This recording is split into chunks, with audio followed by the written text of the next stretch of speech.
Hi guys, I'm going to show you a tutorial on how to make the cardstock gift boxes. This is one that I made for my sister-in-law. I put some flour sack towels in it and I posted it and you guys all really liked it and was asking how to do it. It's super easy and you use 12 by 12 sheets of paper. You can do them smaller. I will show you in this tutorial how to adjust the cut file and how to do them smaller. Um, If you use a thin cardstock, it will be kind of flimsy, but if you use a thick cardstock, it won't be flimsy at all. It'll be very sturdy.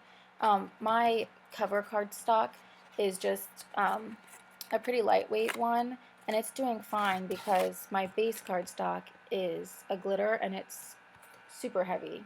Um, but like I said, it's a gift box. It'll be fine. You'll do good. This tutorial is super easy. It's not hard to make at all. It just looks really intimidating because there's so many red lines and that just makes your brain go, ah! So just bear with me and just give it a try. It's not that bad. I will say that for the edges, I did use a hot glue gun to glue the box edges, but then for my writing, it was just too thin to use a hot glue gun, so I very carefully used a glue stick, and then I took like a toothpick and went through the letters and got the excess glue from the glue stick off. Maybe there's a better way or better glue, I don't know. Someone can let me know. Anyways, I'll show you how to do it. I hope you guys like it. Thank you.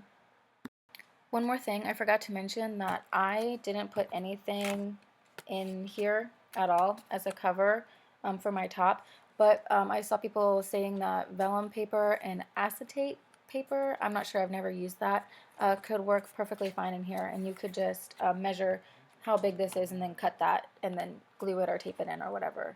And also, excuse my room, we are in the middle of painting, and excuse my husband who's playing video games. Here's my post so you guys know what I'm talking about, and I will click on the pictures so that you can see better pictures of the finished result.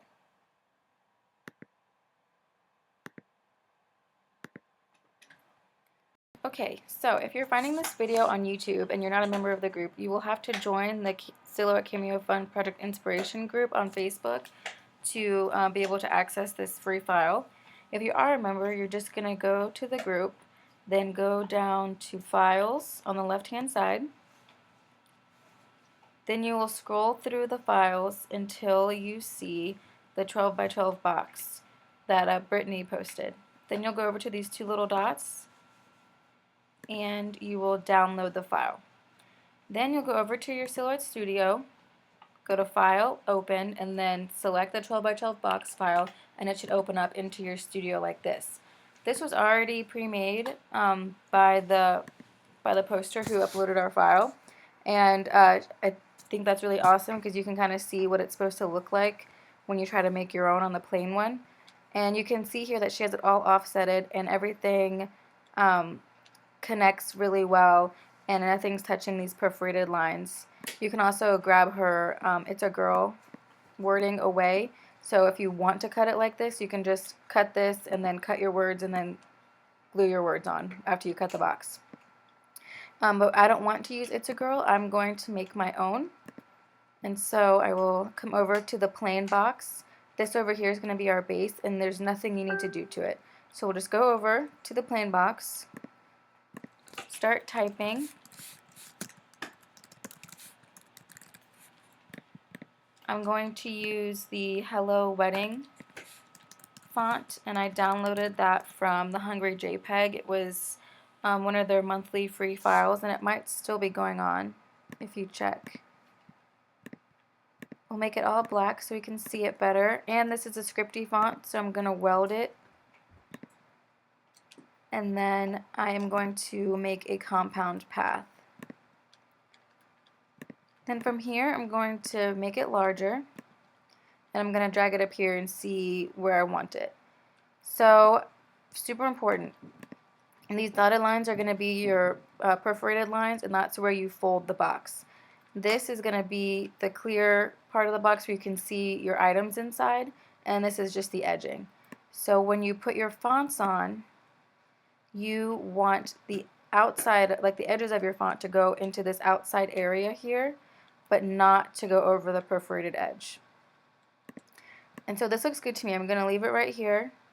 Then you're going to go to the offset panel and offset it.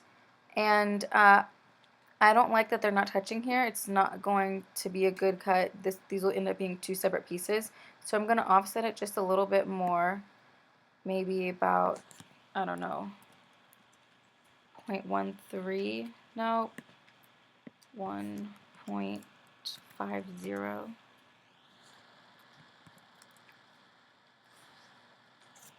Maybe. I would just keep adjusting your offset until you have all of it as a one connected piece.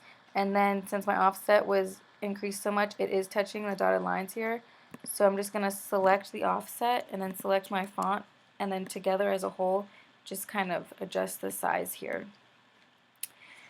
Okay, that looks good to me. I'm going to pull my writing away, and then I'm going to select my offset and then select the inner square together by holding the shift button. Then I'm going to go over to the modify panel and I'm going to subtract all. And then boom, there you go. That is all you have to do. When you cut it, it will, that doesn't look right. Oh, there we go. Duh. Okay. Now take your offset away. And then boom, there you go. It will cut the outside edge and then inside this part so that when you do cut it and you fold your box on the perforated edges and glue your corners, and then you cut this happy birthday piece out separately, you'll be able to glue it all in right there. And that's it. It's pretty simple.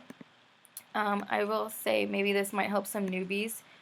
When you move all of this out of the way and you want to move this to your cutting mat area, you'll just select all of it and then group it so that way you don't have to worry about anything moving. Move it over to your mat, and then I go over to the transform panel and just center it, and it'll be center on your mat so you don't have anything to worry about. Oops.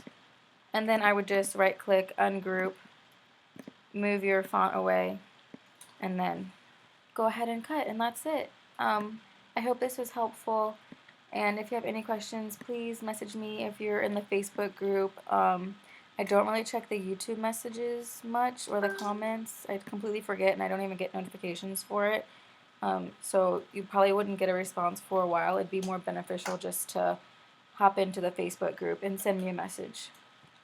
I hope that you guys are able to do this without any problems now. My first video I did mess up and I welded it instead of subtract all, and everybody was super confused. So I fixed it. I hope this is helpful.